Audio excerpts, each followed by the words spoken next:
Zemmour, pendant 3 jours, ils vont analyser chaque mot. C'est ce que vous dites là finalement, non? Moi c'est ce que je comprends. Peut-être que je comprends mal.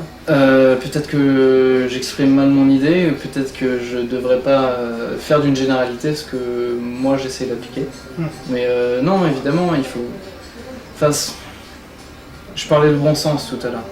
Ouais. Zemmour, il est peut-être un peu provocateur, mais bon, c'est pas méchant ce qu'il dit, sauf quand il dit que remettre en question la version officielle du 11 septembre, c'est comme remettre en cause la Shoah. Il n'a pas le droit de dire? Bah si, mais ça vous choque. C'est outrageant, quoi. Mais vous voulez pas l'interdire par la loi quand même? Non. Bon, ben voilà. Je sais plus si on en était. Non, on en était toujours à l'islam et au fait que critiquer une religion, Voltaire écrivait « écrasons l'infâme » à propos du christianisme. Aujourd'hui, celui qui écrirait « écrasons l'infâme » à propos de l'islam se ferait écraser, physiquement. C'est un problème quand même. Oui, c'est un problème, effectivement. Qu'on ne puisse pas dire ce qu'on veut en France sous menace physique, c'est un problème.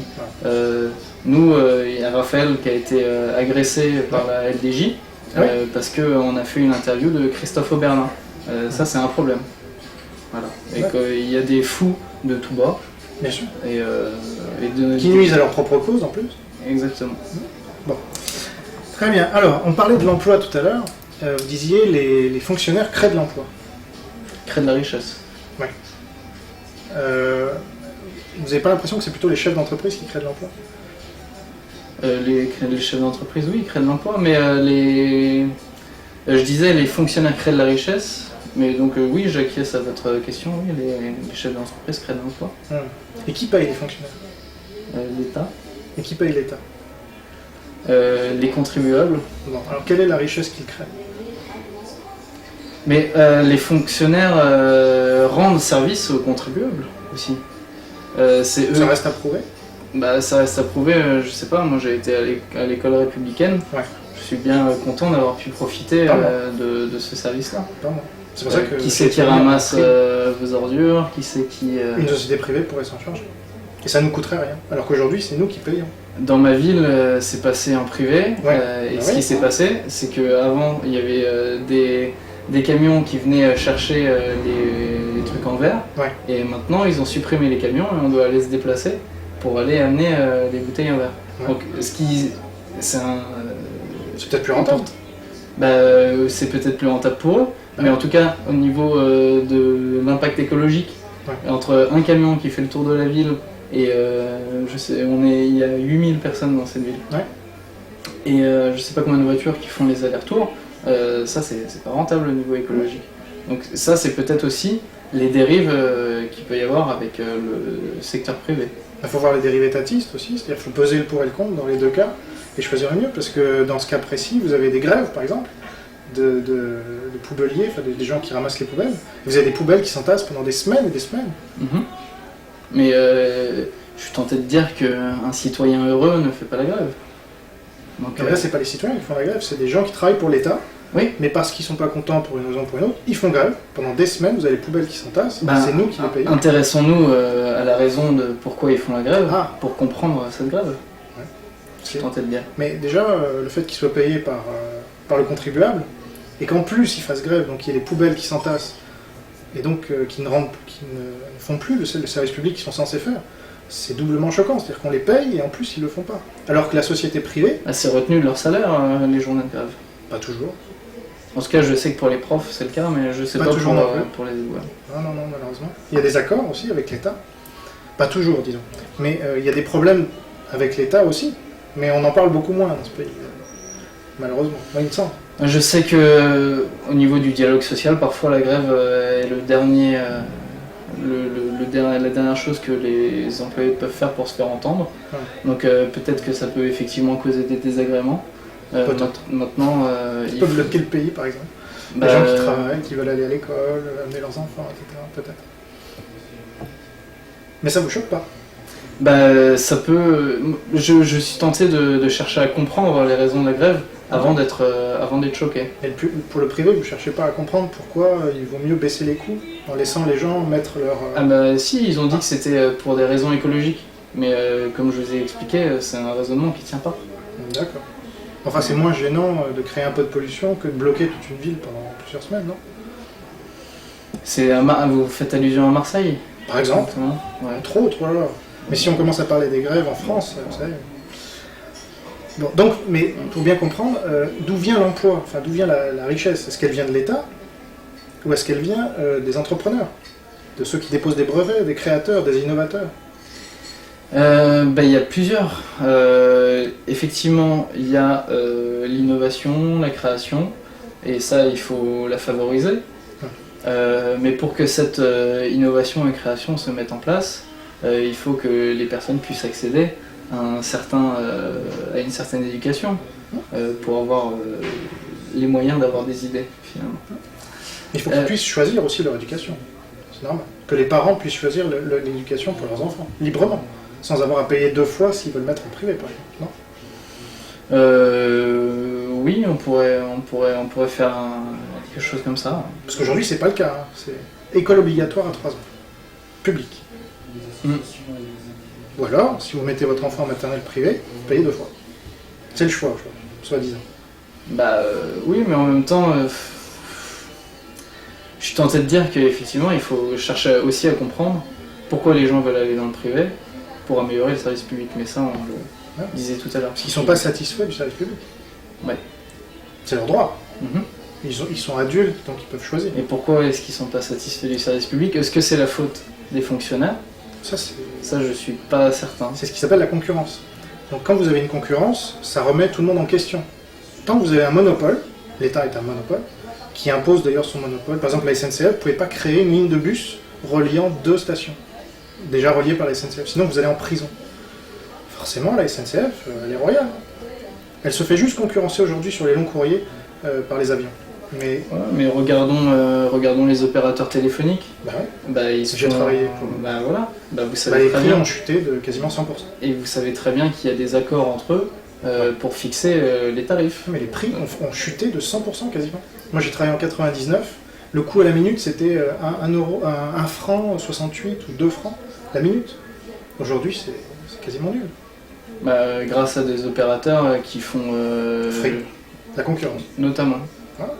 Mais comment dire? Alors quand il y avait France Télécom, ils surfacturaient tout, c'était le monopole.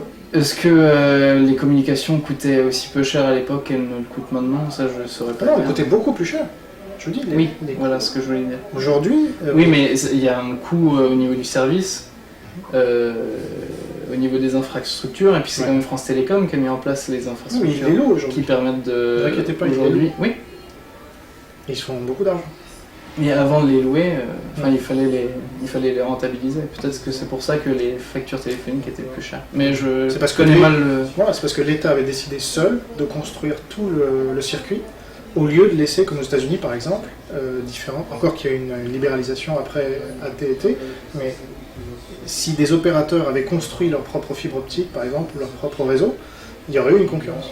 On ne va pas refaire le monde, mais... Donc, moi, ce que j'aime bien dans ce que vous dites, c'est que souvent, on l'a entendu, vous dites là, je sais pas, je m'arrête parce que j'ai peur de dire des bêtises, et c'est quelque chose qu'on retrouve pas souvent, et notamment chez les jeunes. J'ai l'impression que les jeunes aujourd'hui savent tout, veulent faire comprendre en quoi ils ont raison, par exemple, les indignés, les Occupy Wall Street, etc. Ou les jeunes qui manifestent pour leur retraite.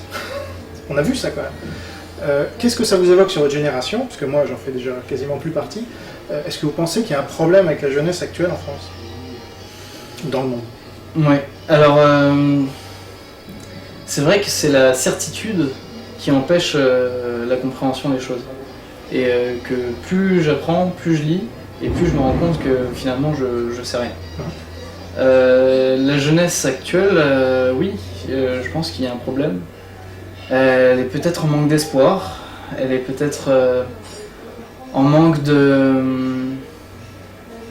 d'ambition, de confiance en elle, et de volontariat. De volontariat, oui, voilà, c'est ça, le cercle des volontaires. C'est un peu l'esprit.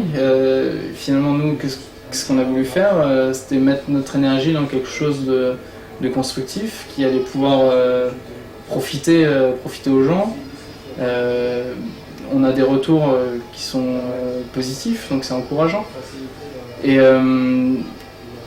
il y a aussi des gens qui nous contactent, et beaucoup de jeunes en l'occurrence. Et on parle de génération sacrifiée pour ma génération. Je pense que c'est assez vrai. Moi j'ai bac+5. J'aurais aimé pouvoir trouver un poste dans les médias. Mais malheureusement, quand on cherche la vérité dans les médias, tu le sais bien, c'est assez compliqué de se faire une place. Après, mes amis qui étaient en communication, eux, n'ont pas tous trouvé un poste. Donc il y a ce problème-là. On nous a promis, oui, faites des études, vous aurez un emploi à la sortie. Ben, on se rend compte que finalement, là-dessus, on a été peut-être un peu floué. Alors on peut mettre ça sur le compte de la crise. De l'État. Pourquoi l'État? Parce qu'il a créé comme il pèse de plus en plus dans l'économie, il a créé un sentiment d'assistanat à des jeunes aujourd'hui qui se disent, bon, 80% des jeunes, quand on fait des sondages, veulent devenir fonctionnaires. Aujourd'hui, c'est symptomatique quand même, je trouve. Non? Quand j'ai fait une licence d'histoire, et j'ai des amis qui veulent devenir profs, donc fonctionnaires, et j'espère qu'il y aura que les fonctionnaires seront, enfin ceux qui veulent devenir fonctionnaires ont tous cette envie de participer justement au service public et de le faire avancer. Être fonctionnaire, c'est pas forcément un manque d'ambition, c'est pas forcément un manque de... On peut être prof sans être fonctionnaire aussi, heureusement. Oui, malheureusement, il y en a de plus en plus. Très malheureusement. Parce que de plus en plus de profs n'ont pas le statut de fonctionnaire.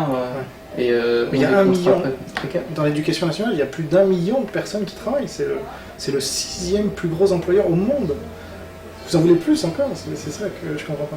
Au bout d'un moment, il faut dire stop. Il faut dire, attendez, qui paye ces gens? Il va faire quoi? Avec quel résultat? Non, stop, c'est fini là. Non? Dans ce cas-là, il faudrait trouver le moyen de rationaliser. Moi, je veux bien, si vous voulez, qu'on mette... en quoi la libéralisation permettra de faire... Ces profs-là, ils passeront dans le privé, et ce seront les gens qui les payeront, au lieu que ça soit... Ils les payeront directement, au lieu de payer 2 fois l'État et... on perd... J'allais dire on perd l'indépendance de l'éducation, mais tout à l'heure on a justement dit... non, c'est pas le contraire. Si, puisque l'État, on a dit que... il me semble qu'on a constaté que l'État diffusait, via ses hauts fonctionnaires, sa propre vision. Mais je pense qu'il est possible d'avoir des programmes scolaires qui soient pertinents. Et peut-être qu'il y a aussi des réformes à faire là-dessus. Plus que dans la libéralisation de l'éducation nationale. Malheureusement, aujourd'hui, l'éducation nationale est dirigée par des gens inamovibles. Donc, c'est les hauts fonctionnaires. Sauf s'il y a une révolution, peut-être. Ça serait plus facile de libéraliser le marché pour eux. Il me semble. Alors, qu'est-ce que vous pensez des... On revient un peu à l'islam parce que ça m'intéresse, puisque vous connaissez le sujet quand même. Assez peu. Bon. Alors, juste une question rapide. Qu'est-ce que vous pensez de la condition des femmes dans l'islam, dans les pays musulmans, des juifs, des homosexuels, des minorités, des athées? Est-ce que ça vous pose problème? Là, on a vu le printemps arabe qui est devenu un hiver islamiste. Est-ce que vous dites, oula, c'est mal barré pour tous ces gens-là, et même pour des musulmans qui ne seraient pas assez musulmans aux yeux de certains, est-ce que ça vous turlupine? Je ne peux pas parler pour ces gens-là. Cela dit, concernant les révolutions arabes, on a clairement vu qu'il y avait eu des manipulations. Et toujours. Voilà. Et c'est en ça que c'est regrettable. Maintenant, quand on voit... on peut regretter que des islamistes soient au pouvoir. Après, ils ont voté. Maintenant... Vous y croyez, au la démocratie en Égypte? J'y crois pas non plus ici. Si vous voulez... on n'est pas sur le même niveau quand même. Non, mais on a quand même des... Enfin, François Hollande, c'est pas parce qu'il a l'air gentil qu'il est gentil et qu'il fera... C'est pas parce que en France les femmes sont pas voilées ou qu'elles peuvent sortir seules qu'elles sont respectées. Il suffit de voir les campagnes de publicité. J'ai été dans le domaine publicitaire. Comme on dit, le sexe fait vendre. Et c'est ça. Alors, certes, pour nous, avec nos yeux d'occidentaux, ça peut être étrange. Peut-être que certains le vivent comme une contrainte là-bas, j'en ai nul doute. Maintenant, c'est pas à moi de donner des leçons, de savoir dans quelle direction ces sociétés doivent évoluer. Bien sûr, mais enfin, vous entendez les cris des Coptes qui se font massacrer, des chrétiens en Égypte ou ailleurs. Vous entendez les juifs qui se barrent de tous les pays musulmans. Il y a un truc qui s'appelle le Judenrein, c'est-à-dire qu'ils se barrent. Vous trouvez quasiment plus de juifs en Algérie, ou en Tunisie, en Égypte, en Libye. Il n'y a quasiment plus de juifs là-bas. Ça vous touche pas, ça, quand même? Parce que les gens, justement, on disait l'immigration, les gens viennent ici, mais ils vont pas là-bas. Ils vont pas. Il n'y a pas d'immigration qui va dans les pays d'islam. Il n'y en a pas. Et comme au moment du communisme, il n'y avait pas d'immigration dans les pays communistes, c'était l'inverse, ils voulaient tous venir en Occident. Donc est-ce que ça en dit pas long sur le besoin de liberté individuelle des gens? Quand ils ont le choix, ils choisissent toujours l'Occident et jamais ni le communisme ni l'islam. Alors je ne saurais pas être aussi catégorique sur les flux migratoires, parce que c'est quelque chose que je ne connais pas. Maintenant je pense à l'Iran, qui est une république islamique. Les juifs d'Iran sont toujours là-bas. Ouais, mais quelle est la proportion depuis 30 ans? Il me semble, rien qu'à Téhéran, il y en a 10 000. Et, il y en a beaucoup moins qu'avant? Oui, il y en a moins qu'avant, mais ceux qui restent sont attachés à leur terre et ont la possibilité d'exercer leur culte. Et notamment, je ne sais plus en quelle année c'était, mais c'était l'agence juive qui avait proposé aux juifs iraniens de financer leur alia. Et les juifs iraniens avaient dit, mais notamment je crois, le grand rabbin de Téhéran les avait envoyés paître, parce qu'ils n'avaient pas envie de quitter cette terre. Enfin, votre père, il a quitté sa terre en l'occurrence, il est venu en France. Il a émigré pour faire ses études de médecine ici. C'était pour des questions techniques. Enfin, il est resté, il n'est pas reparti. Non, ouais. Le reste de ma famille est parti, puisque mon grand-père travaillait pour le Shah. Il avait un magasin de surplus d'armement, enfin bon bref. C'était par précaution et ils sont partis eux aux États-Unis. D'accord.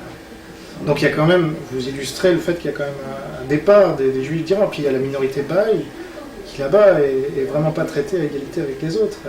C'est un problème quand même. C'est un problème, oui. Maintenant, c'est reconnu par est-ce que la société iranienne ne va pas aller vers plus de démocratie et plus de respect? Pour l'instant, c'est une théocratie. En tout cas, c'est ce que je souhaite. Vous souhaitez, mais enfin, aujourd'hui, c'est une théocratie. Donc, même Ahmadinejad, dont on parle tout le temps, il n'a aucun pouvoir là-bas. On est d'accord? Je sais pas. Si. C'est Khamenei qui a le pouvoir. Enfin, officiellement, je sais qu'il y a eu pas mal de bisbilles entre le pouvoir comment on peut appeler ça, séculier et théocratique. Maintenant, est-ce que par exemple c'est les ayatollahs qui font du lobbying auprès d'Ahmadinejad pour avoir la bombe nucléaire? Non, je suis pas sûr. C'est des choses qui sont déterminées. C'est pas forcément au nom de la religion, quoi. Moi, ce qui m'avait choqué sur l'Iran, parce que vous connaissez un peu le pays, ou même beaucoup, c'est que dans les années, pendant le Shah, les années 70 même, vous n'aviez pas un voile dans la rue. Pas un. Et dès que le Khomeini est arrivé au pouvoir, vous avez des forêts de voiles souvent intégraux. Vous avez vu ça? Enfin, je ne sais pas si on vous l'a raconté ou vous l'avez vu, mais j'ai vu des reportages là-dessus, c'est affolant, affligeant. Est-ce que, pour vous, c'est le vrai Iran là qui s'est révélé, ou est-ce que... J'aurais pas la prétention de savoir ce qu'est le vrai Iran. Maintenant, est-ce que le Shah c'était bien pour le peuple iranien? Je suis pas certain. Plus de liberté. Oui, mais si la liberté, regardez par exemple, aujourd'hui on est libre en France. Est-ce que ça nous permet forcément de vivre bien? Est-ce que ça permet... Disons que... Peut-être que je ne saurais pas expliquer dans quelle proportion, mais en tout cas, l'Iran actuel est un des seuls pays à faire opposition à l'influence hégémonique américaine. Exactement. Comme l'URSS faisait à l'époque, mais c'est pas pour autant que l'URSS était louable. C'était la dictature, pour autant. Ça veut pas dire que l'Iran est une dictature. Enfin, il se trouve qu'elle l'est, selon moi. Mais en Iran, on pend des homosexuels aujourd'hui, parce qu'ils sont homosexuels. En France, on met des gens en prison parce qu'ils nient l'existence des chambres à gaz. Qui On a mis Vincent Renoir en Ça prison. fait un. Ouais. Il est resté combien de temps? Plusieurs mois. Voilà. 8 mois. En France, on tue des gens parce qu'ils font des enquêtes sur les réseaux pédophiles. Regardez les gendarmes, je sais plus comment il s'appelle, ce gendarme là qu'on a retrouvé suicidé avec 2 balles dans la tête, parce qu'il a enquêté sur les réseaux pédocriminels. Enfin, si vous voulez, on peut pointer du doigt tous les défauts du monde, des pays extérieurs. Pour moi, pour vous, c'est vraiment à mettre au même niveau. L'Iran et la France aujourd'hui. J'ai pas de niveau à mettre. Bah, disons, vous dites, aujourd'hui en France, il y a les mêmes problèmes qu'en Iran. On tue des gens aussi. C'est ça? Mais je tente de relativiser parce que j'ai pas envie de. Ça s'appelle le relativisme, c'est grave. Par exemple, en Iran, enfin, aujourd'hui en France, moi j'ai créé un média où je tape sur à peu près tout le monde, y compris le gouvernement, quel qu'il soit, etc. On m'a pas mis en prison. Je respecte les lois, c'est la seule chose que je m'impose, et donc j'ai aucune raison d'être mis en prison. Je le serai peut-être demain, j'en sais rien, à cause de notre interview, peu importe. En l'occurrence, pour l'instant, c'est pas le cas. Ça fait 2 ans que je fais ça, plus 6 ans que je fais une maison d'édition où j'édite des livres refusés ailleurs. Donc il y a quand même, vous allez créer votre média, on va pas vous mettre en prison, on va pas vous tuer. Si? A priori, non. Bon, sauf si vous commencez à taper sur l'islam, là, il faudra faire gaffe. Mais non, mais je rigole pas. C'est pas la réalité, ce que je décris. Bah, je sais pas, peut-être que si on se met à travailler sur l'islam et qu'on le fait de façon constructive et respectueuse, ce sera possible d'avoir des dialogues avec ces gens-là. Puis peut-être on se fera tuer quand même. Bah, peut-être. Parce que on n'est jamais assez constructif pour certains. Dès qu'on parle de ce sujet-là et qu'on n'est pas musulman, par exemple, vous n'êtes pas musulman. Moi non plus. Hein. Peut-être qu'on n'a pas de légitimité à en parler, parce qu'on n'est pas musulman, on n'y comprend rien. Moi, c'est ce qu'on m'a dit souvent, parce que j'éditais des livres sur l'islam, on m'a dit... Enfin, ça, c'est un autre sujet. Moi, ce qui me choque dans ce que vous dites, quand même, c'est que vous mettez sur le même plan un pays qui est une démocratie très, très imparfaite, qui s'appelle la France, où il y a quand même des votes très imparfaits, où il y a des libertés individuelles, où les femmes ont le droit de vote depuis 1945, enfin, avec un pays comme l'Iran, où la femme n'a quasiment aucun droit. Est-ce que je caricature là, en disant ça? Alors je connais assez mal le fonctionnement des institutions iraniennes, mais les Iraniens votent, eux aussi. Donc d'une certaine façon c'est une démocratie imparfaite. Même si il y a... Personne n'a élu Khamenei, ni Khomeini. Qui a favorisé la prise de pouvoir des ayatollahs? Ça, c'est une autre question. Non, c'est aussi la question, parce qu'on compare la France à l'Iran, alors qu'on a une responsabilité dans le fait que ces gens soient au pouvoir aujourd'hui. Et donc ça justifie que puisse tout mettre sur le même plan. Mais je cherche même pas à les mettre sur le même plan. Qu'est-ce que je peux dire, moi, sur l'Iran, de là où je suis? Votre avis? Mon Vous avis, avez quand même des raisons de... Mon avis, c'est qu'il faut favoriser les valeurs démocratiques. Donc, mais c'est une théocratie, justement. C'est pas la démocratie, c'est le contraire. Et tout comme Israël, il y a une énorme importance du lobby religieux en Israël. Et mais pourtant, d'une certaine façon... il n'y a pas de Khamenei au-dessus de Netanyahou. Il me semble, hein. Ouais. Qui est au-dessus de Netanyahou en Israël? Peut-être... D'officiel, hein, je parle, évidemment, si on rentre dans la théorie des complots, justement. Là, on va trouver, je sais pas quel tireur de ficelle, mais en l'occurrence, sur le papier, je vois personne au-dessus de Netanyahou, qui a été élu avec des députés israéliens arabes. Mais il me semble qu'en Iran, pour être tout à fait juste, il y a aussi des députés juifs, non? Je sais pas. Bon, ça faudra peut-être rechercher. Dernière question. Je voulais réserver parce qu'on en a parlé un peu avant de faire cette émission. Quelle est selon vous la pire menace qui pèse sur la France aujourd'hui? La pire menace, je dirais que c'est les Français eux-mêmes.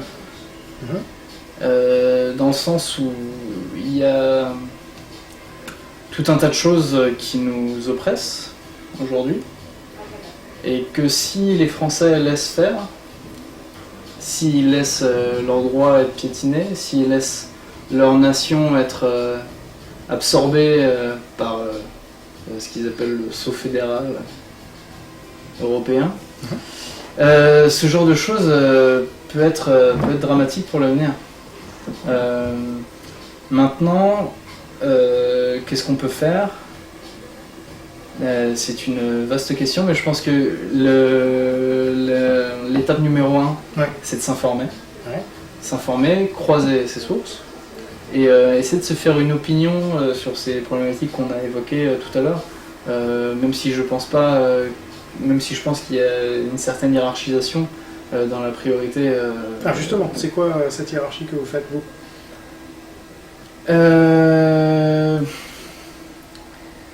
L'indépendance de la France est une chose qui me semble importante à faire pour que le peuple français puisse se gouverner par lui-même. Et donc ça implique aussi des notions démocratiques. Donc sur ces questions-là, je serais plutôt choiriste, avec l'utilisation du tirage au sort, peut-être une solution mixte entre élection, tirage au sort, enfin. L'idée, c'est de... En fait, ce système est un peu comme un colosse au pied d'argile, finalement. Tant que les gens lui donnent de la caution, il va continuer à prospérer. Mais les gens, ils suivent toujours... vous vous rappelez de cette histoire de 1 million de Français qui acclament Pétain en mars 44, à Paris, et puis le même million qui acclame De Gaulle en août. C'est le même. Donc ils suivent finalement, eux ils ont d'autres choses, ils ont leur famille, ils ont leurs enfants, ils ont d'autres préoccupations, ils ont leur boulot, ils ont d'autres préoccupations que toi et moi qui essayons justement de leur faire prendre conscience de choses. Donc est-ce que ça doit passer par eux ? Parce qu'on ne va pas changer 60 millions de personnes, c'est pas possible. Je pense qu'il suffit de 10 ou 20% de la population pour mener un changement. C'est énorme, mais en même temps le réveil des consciences... il se fait à vitesse grand V. Moi je vois, en 2007, j'ai voté Sarkozy. Ah bon ? Oui. Voilà, j'avais 18 ans, je venais d'avoir le droit de vote, j'avais aucune culture politique, je regardais la télé, j'ai vu Ségolène Royal, je me suis dit non. Donc j'ai voté Sarko. Donc je reviens de loin. Moi j'ai voté Ségolène. Je reviens d'aussi loin. Et j'étais sioniste aussi avant. Donc je suis la preuve formelle du fait qu'il faut avoir de l'espoir pour les gens. Si on n'avait pas d'espoir, on n'aurait pas créé le cercle des volontaires qui vise justement à essayer de faire réfléchir, quoi. De faire, parfois il suffit d'une petite étincelle pour passer de l'autre côté, entre guillemets, du côté de la... Tu dis bien ? Je sais pas s'il y a un côté bien ou un côté mal, mais en tout cas, le côté de la bonne foi, de l'honnêteté, de la notion d'intérêt général. Du doute ? Du doute. Le doute est important. Et sachant que tout ça, tout ce que vous dites, tout ce que tu dis, c'est permis par Internet aujourd'hui. Oui. En grande partie, quasiment exclusivement. C'est ça. Malheureusement, les gens utilisent Internet à des fins qui sont pas forcément les plus pertinentes aujourd'hui. Et il faut remercier les Américains quand même. Oui, moi j'ai pas de souci particulier avec les Américains. Non, parce que Internet, c'est pas venu de n'importe où. Non, c'est venu de l'industrie militaire américaine. Ouais. C'est surtout venu d'un pays où il y a le premier amendement de la Constitution qui laisse une liberté d'expression totale, et donc où on peut en jouir aujourd'hui dans des pays où il n'y a pas cette liberté d'expression totale. Et qu'il n'y a pas en Iran ou dans les pays musulmans ou dans les ex-pays communistes, etc. Espérons que nous, en France, on pourra garder cette liberté, parce que quand il y a eu quelques projets au Parlement européen, je pense notamment à ACTA et puis maintenant INDEC, qui visent justement à limiter cette liberté. Qui sont contraires aux intérêts américains, de liberté d'expression totale, de leur premier amendement. Ouais. Mais ça, on n'entend pas Asselineau. Je crois que tu as rejoint l'UPR, c'est ça ? J'ai pris ma carte à l'UPR récemment. C'est une forme de remerciement. Voilà, c'est une forme de remerciement. Parce que c'est Asselineau qui m'a ouvert les yeux, je dirais, sur l'Union Européenne. Moi, j'avais la vision l'Union Européenne c'est la paix, c'est la prospérité, la guerre, tout ce qu'on apprend dans l'éducation nationale, justement. Eh ben voilà, d'État. Voilà. Ah oui. Mais, Asselineau est un inspecteur des finances, au passage. Oui, je sais. Et mais il n'y a que les idiots qui ne changent pas d'avis. Bah, il est toujours inspecteur des finances, à ma connaissance, il n'a pas d'émission. Oui, mais par contre, il a arrêté de servir les intérêts de l'État, au sens les dirigeants de l'État qui sont européistes. Il n'est pas à Bercy? Il travaille à Bercy, Asselineau. Toujours? Oui. Ah bon, bah peut-être que je me Il suis est dans un trompé placard, mais il travaille à Bercy. Il est payé tous les mois par l'État, et il a été dans des cabinets ministériels pendant des années et des années. Ok, d'accord, je croyais qu'il avait raccroché, mais autant pour moi. Pas à ma connaissance, hein, les commentateurs peuvent apporter un démenti à ce que je dis, mais à ma connaissance. Moi j'étais un des premiers adhérents à l'UPR, et j'en suis parti parce qu'Asselineau ne dira jamais, justement, il me semble pas qu'il recherche l'honnêteté. J'ai fait une vidéo récemment sur l'histoire des attentats islamistes, qui dédouane systématiquement. On se demande bien pourquoi, ou plutôt on comprend mieux quand après il va à Beurre FM dire tout le bien qu'il pense de l'islam et des musulmans. Sans doute dans une recherche de voix, je ne sais pas. En tout cas, sur les États-Unis, il va diaboliser systématiquement ce pays, sans jamais reconnaître qu'on leur doit Internet, notamment, qui est aujourd'hui ce que je vois comme le seul aspect positif en termes de liberté d'expression depuis 40 ans dans ce pays. Sinon, on est mort, je veux dire, il n'y a rien. Si vous cherchez la perfection dans un parti politique, c'est pas possible. Maintenant, je pense que l'UPR est une des formations politiques la plus pertinente sur le marché entre guillemets de la politique. Et donc moi c'était le sens de mon adhésion, c'était d'encourager celle-ci et encourager le réveil des consciences sur la nécessité de retrouver notre indépendance nationale. Après, si François Asselineau a quelques lacunes sur des sujets, c'est possible. Il est très cultivé. Il sait très bien ce qu'il dit. Ouais. Il sait très bien ce qu'il fait. Et quand il tape à bras raccourcis sur les États-Unis, en citant Mitterrand, qui est un des pires collaborateurs, à tous les sens du terme, et ici, dans toutes ces conférences, Mitterrand a dit que les États-Unis sont ci, sont ça. Déjà, il ne cite pas Mitterrand sur le lobby juif, alors pourquoi il pourrait citer Mitterrand sur le lobby juif et justifier, vous voyez, comme Mitterrand l'a dit, c'est qu'il y a un lobby juif en France qui domine tout, qui est très vorace aussi. Ça n'a pas de sens. Et quand il tape à bras raccourcis sur les États-Unis en disant qu'ils tirent les ficelles un peu partout, on a dépassé un peu ce stade-là, non? Est-ce qu'on ne pense pas que justement les Français sont responsables de leur sort et qu'on est responsable de nos élites, comme tu disais tout à l'heure, et qu'il ne faut pas chercher toujours à blâmer le juif, ça il ne le fait pas, mais l'américain, enfin les États-Unis, toujours chercher à l'extérieur? Je pense pas qu'Asselineau cherche à stigmatiser forcément les Américains. On les voit derrière tous nos problèmes. Peut-être parce qu'ils sont derrière un certain nombre de problèmes aussi. Enfin, tous, non, pas tous. Bah, je sais pas s'il a dit les Américains sont derrière tous nos problèmes. Mais je vais pas je suis pas là pour faire l'avocat d'Asselineau. Non, mais il n'accepte pas nos demandes d'interview, donc ça aussi c'est pas bien. Quand on est soi-disant censuré, comme il le dit, moi je me fais son avocat auprès de Tadei. Et je lui dis, voilà, monsieur Tadei, il faut inviter Asselineau. Ah oui, je vais l'inviter.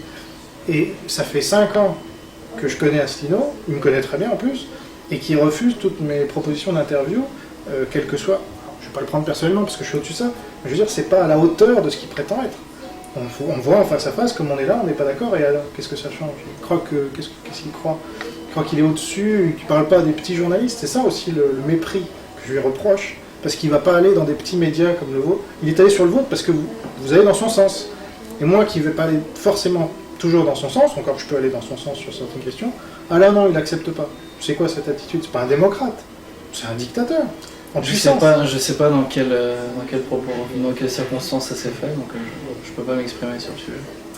Bien, je ne vous demande pas nécessairement de prendre sa défense, mais moi j'en profite pour dire un certain nombre de choses, parce que qu'est-ce que j'entends pas sur François Asselineau, qui serait censuré, qui passerait jamais dans les médias, etc. Oui, mais quand il a des propositions de petits médias, il refuse. C'est comme Michel Onfray. Tous ces gens, Asselineau a des attitudes de people, parce que monsieur est énarque, monsieur est inspecteur des finances, donc il va pas n'importe où, vous comprenez? Ou alors il faut lui servir la soupe. Ça c'est des suppositions, après Il me l'a dit. Il m'a dit non, vous n'êtes pas important comme média, etc. Qu'est-ce que vous voulez que je dise? Donc, merci beaucoup. On va s'arrêter là, moi, que vous vouliez rajouter quelque chose? Bah, tout simplement d'aller visiter le voilà. site du Cercle des volontaires. Vous tapez Cercle des volontaires dans Google, évidemment. Exactement. Et bah, nous recherchons des chercheurs de vérité. Voilà. Des chercheurs en cause des causes aussi. Voilà, chercheurs en cause des causes, ça c'est Étienne Choix. Pourquoi pas, hein, si on peut avoir des petits Étienne Choix, ça nous irait bien. Ouais. Soit des rédacteurs d'articles ou des gens qui seraient motivés pour faire de la vidéo. Enfin, pour aller vers une approche pédagogique. Réveiller les consciences. Et réveiller les consciences, exactement. Bien. Eh bien, merci beaucoup d'avoir accepté notre interview, Jonathan. Merci. Merci à vous d'avoir suivi cette longue interview, mais je pense très intéressante pour connaître la nouvelle génération de journalistes libres et indépendants. On peut partager ou pas leur avis. Au moins, ils ont le mérite de prendre le taureau par les cornes. Et des gens comme Jonathan me semblent beaucoup plus intéressants à suivre, beaucoup plus ouverts que beaucoup de journalistes qui sortent des écoles de journalisme déjà la tête pleine. Voilà, à très bientôt sur Enquête et Débat. Au revoir. Au revoir.